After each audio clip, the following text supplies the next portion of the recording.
Pesquisas mostram que judeus americanos estão cada vez mais divididos sobre Israel e suas guerras em várias frentes. De acordo com uma pesquisa da AP, 7 em cada 10 adultos judeus se identificam como judeus quando perguntados sobre suas afiliações religiosas. No entanto, por outro lado, quando se trata da guerra em Gaza, apenas metade desses 70% acredita que as operações de Israel em Gaza são justificadas. E cerca de 25% daqueles que se identificam como judeus acreditam que Israel cometeu um genocídio. Agora, juntando-se a nós de Jerusalém para falar mais sobre o assunto, está o professor Gil Troy, pesquisador sênior do JPPI e autor do livro The Essential Guide to the U.S.-Israel Partnership. Olá e obrigada por estar conosco.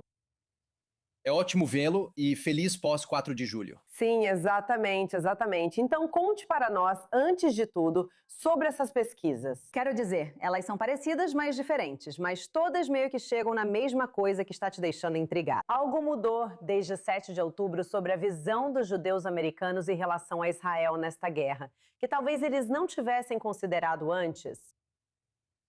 Bem, vamos pensar em dois fenômenos fundamentais. Primeiro, houve uma enorme campanha na mídia, uma enorme campanha nas redes sociais e uma enorme campanha internacional contra Israel, colocando a palavra com G, genocídio, na opinião pública dominante.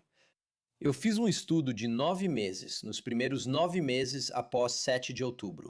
E quando os Estados Unidos lideraram a batalha de Mossul, no Iraque, por 9 meses, o New York Times cobriu isso em 80 reportagens, e de 10 a 40 mil civis, que infelizmente foram mortos em uma luta justificada. Nos primeiros 9 meses, após o início do conflito em Gaza, em 7 de outubro, o New York Times publicou 6.656 artigos. Todos os americanos e pessoas no mundo todo sofrem grande pressão da mídia. Uau! Judeus americanos também foram criados para se encaixar e pertencer. Especialmente quando tantos judeus americanos tendem a estar mais à esquerda do espectro político. E a esquerda agora tem um grupo de pessoas tão ferozmente anti-sionistas que você acaba cedendo à pressão. As pesquisas são preocupantes, mas não vejo motivo para pânico, pois, como historiador, tenho uma visão de longo prazo. Eu sei que, por exemplo, em 1989, mal 45% dos americanos apoiavam Israel, e então esse número saltou em 2 anos por causa da Guerra do Golfo Pérsico. Eu sei que em 7 de outubro, 61% dos americanos, não apenas judeus americanos, apoiavam Israel, e mais de 80% dos judeus americanos apoiavam Israel. Então, estamos em um momento muito difícil. Também temos muita tensão, obviamente, em relação ao governo israelense e ao Trump. Pode ser uma tempestade perfeita, mas acho que vamos superar.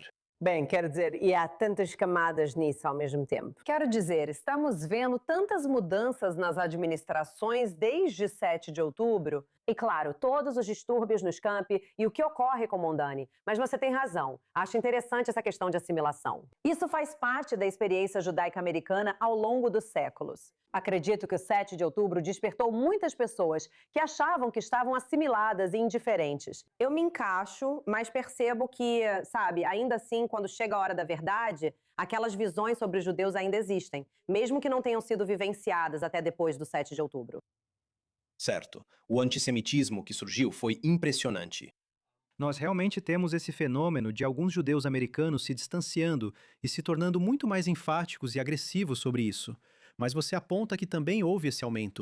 A verdade é que a história judaica, como grande parte da história, foi moldada principalmente pelo núcleo de pessoas comprometidas. Sempre houve dissidentes. Algumas pessoas sempre abandonaram o judaísmo, o sionismo e Israel. Gosto de focar no que chamo de pilates. Vamos fortalecer o núcleo. E eu também aprendi com meu tio Irv, ele era do tipo Mad Men. Ele foi um dos grandes publicitários nas décadas de 1950, 60 e 70. Ao se aposentar após 50 anos na publicidade, ele disse que aprendeu que na América a única constante é a mudança. E então, outra coisa que devemos acrescentar é que estamos agora em um momento de mania, de uma verdadeira mania anti-sionista, e isso também tem um grande impacto. Se você pensar nos últimos 6, 7 anos, tivemos uma mania. Você pode concordar ou discordar, mas tivemos uma mania em torno de George Floyd e racismo.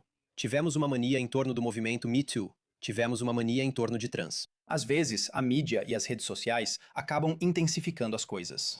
E novamente, você pode estar de um lado ou de outro da questão. Não estou falando sobre isso, mas estou falando sobre o momento em que existe, especialmente, uma minoria pequena e comprometida que impulsiona uma agenda e isso acaba se tornando algo mainstream. Então, também precisamos lidar com essa dimensão. Certo, vamos também falar mais sobre Nova York localmente. E nós sabemos, você sabe, todo o drama acontecendo com o Mamdani e depois essas eleições de meio de mandato, com muitas das pessoas que ele apoiou vencendo as primárias para o Congresso, o que vai continuar mudando o cenário.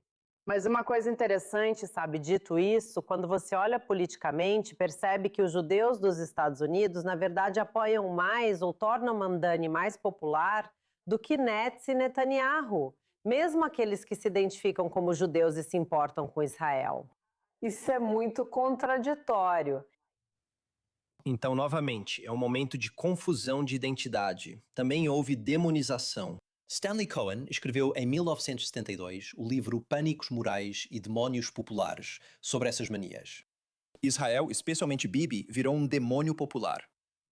Netanyahu se tornou um demônio popular até mesmo entre os apoiadores de Israel, até mesmo entre pessoas que se dizem sionistas.